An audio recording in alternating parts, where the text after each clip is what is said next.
Marine Mandrila. Bonjour et merci d'être avec nous. Vous avez cofondé le Refugee Food Festival.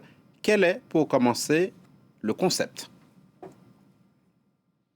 Bonjour à tous. Le concept du festival, c'est un festival culinaire et solidaire qui a lieu chaque année à l'occasion effectivement de la Journée mondiale des réfugiés et qui consiste à créer des collaborations en cuisine entre d'une part des cuisiniers réfugiés, donc on parle de personnes qui sont réfugiés statutaires, qui ont obtenu l'asile en France, qui sont cuisiniers et qui veulent du coup travailler dans la restauration en France, et d'autre part des restaurateurs locaux qui vont ensemble, à quatre mains, créer des menus d'inspiration de la cuisine du cuisinier invité. Donc ça va être des menus franco-syriens, franco-soudanais, franco-érythréens, etc. Et qui sont ouverts à tous pour venir découvrir la cuisine, une cuisine venue d'ailleurs. L'événement Ça a lieu, ça, a été lancé en France en non, ça, 2018, Marine Mandrila. Quel en est le bilan aujourd'hui? c'est ça. Le bilan, il est très positif. Notamment, l'objectif du festival, c'est aussi de pouvoir offrir un tremplin professionnel aux cuisiniers qui participent.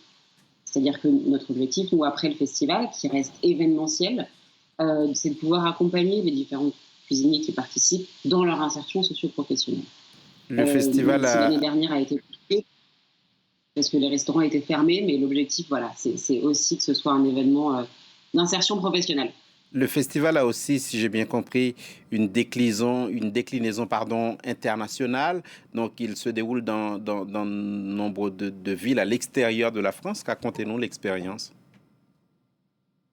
Alors, cette année, non, malheureusement, à cause du Covid. Ça n'a pas été possible de se projeter dans l'organisation d'une édition du festival européen. Comme c'était le cas d'habitude, normalement, le festival a lieu aussi à Londres, à Bruxelles, à Genève, à Madrid, à Bologne, etc.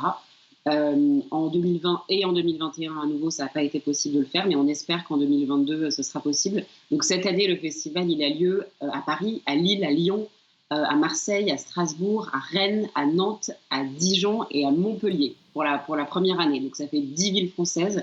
Et puis en 2022, on espère à nouveau dans des villes européennes.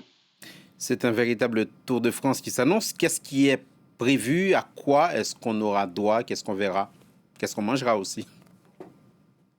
Et alors, je vous invite à aller sur notre site internet Refugee Food ou sur nos réseaux sociaux pour voir la programmation de toutes les villes. Dans chacune de ces villes, il y a une dizaine de restaurants qui participent. Ça va de la cantine de quartier au restaurant étoilé. Et ce sont vraiment voilà, des menus, des brunchs, des dîners qui sont vraiment inédits parce qu'ils ont vraiment été créés pour l'occasion. Et ce que je dois dire aussi, c'est que ce festival, il est organisé par des bénévoles locaux qui toute l'année se mobilisent avec des associations locales pour organiser le projet. Et il y a aussi des événements super festifs avec d'autres associations comme SOS Méditerranée, avec des concerts comme aujourd'hui à Lyon, un concert d'Obi qui est un artiste nigérian. Donc notre objectif, c'est vraiment d'utiliser la cuisine et ses valeurs de fédératrice et de rassemblement pour informer, pour sensibiliser à la situation des réfugiés dans le monde, comme vous l'avez évoqué, qui est très difficile aujourd'hui. Et en quoi, justement, la cuisine peut t'aider à sensibiliser sur la situation de ces réfugiés?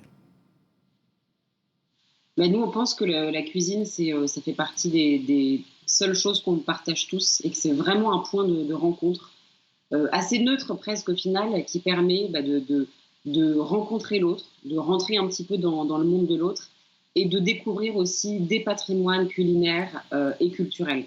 Notre objectif, c'est de pouvoir aussi montrer que ces personnes réfugiées, elles arrivent avec tout un bagage qui contribue aussi à enrichir nos sociétés d'accueil. Si la cuisine française, elle est aussi riche et développée à l'heure actuelle, c'est aussi parce euh, elle a su absorber plein d'influences extérieures. Donc la cuisine, ça permet aussi voilà, de valoriser des terroirs, des patrimoines culinaires, des mémoires et de préserver aussi en quelque sorte ces patrimoines. Merci Et on beaucoup. pense aussi que la cuisine, c'est un levier d'insertion professionnelle.